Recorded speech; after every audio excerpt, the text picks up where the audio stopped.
आज उनको डर सताने लगा है। ये बताए बीजेपी कि क्या अति पिछड़ा का बेटा, मल्ला का बेटा को डिप्टी सीएम बनाना, क्या इनके पेट में इतना दर्द है कि भाई के लिए फिक्र हम करेंगे, आप फिक्र मत कीजिए। आपके पास भी शाहनवाज हुसैन है, उनके बारे में फिक्र करिए। देश में हमारे जो इतने भी अल्पसंख्यक भाई है उनके बारे में सोचिए और उसके बारे में फिक्र कीजिए।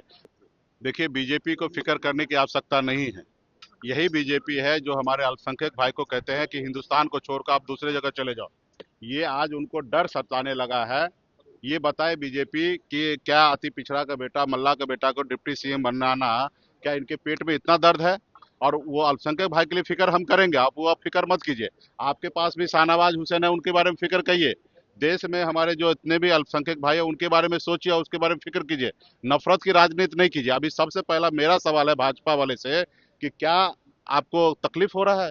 एक मल्ला का बेटा, एक केवट का बेटा अगर राज्य में अगर सरकार बनाता है, डिप्टी चीफ मिनिस्टर बनता है, तो आपको इतना दर्द क्यों हो रहा है भाई? आपको इतना परेशानी क्यों होता है?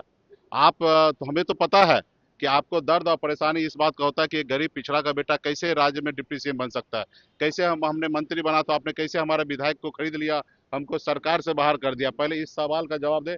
बाकी अल्पसंख्यक के लिए हमको सोचने के आप उसको सोचने की जरूरत नहीं। हम लोगों को पता है क्या करना चाहिए। जिन सीटों पर फ्रेंडली फाइट हो रही है, उन सीटों पर कब तक फैसला होगा, कौन लड़ेगा नहीं लड़ेगा? देखिए, आने वाला समय में अभी बहुत ऐसे सीट पे हम लोगों का आपसी सहमति बन चुका है।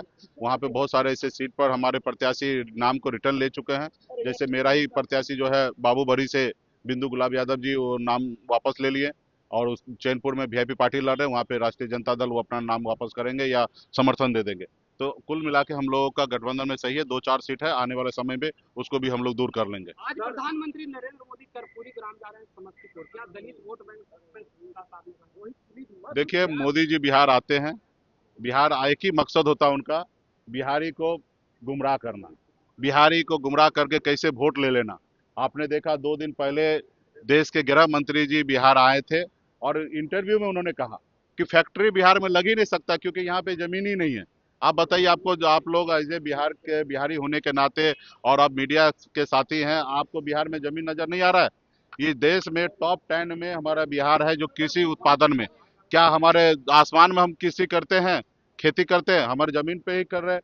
और इतना हमारे पास लैंड होने के बाद वो कह रहे हैं कि हम फैक्ट्री नहीं लग सकता क्योंकि जमीन नहीं। क्योंकि उनकी नियत ही नहीं है कि बिहार में फैक्ट्री लगाने का।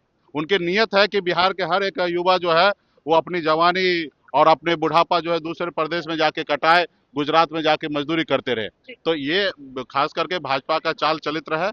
बिहार में फैक्ट्री भी लगेगा, बिहार में बदलाव होगा, बिहार में महागठबंधन की सरकार बनेगा और दिल्ली में सरकार बनते ही बिहार में सब उद्योग का रास्ता खोलेंगे। हमसे जुड़े रहने के लिए हमारे YouTube चैनल को सब्सक्राइब करें और नई वीडियो की नोटिफिकेशन के लिए बेल आइकॉन को दबाएं।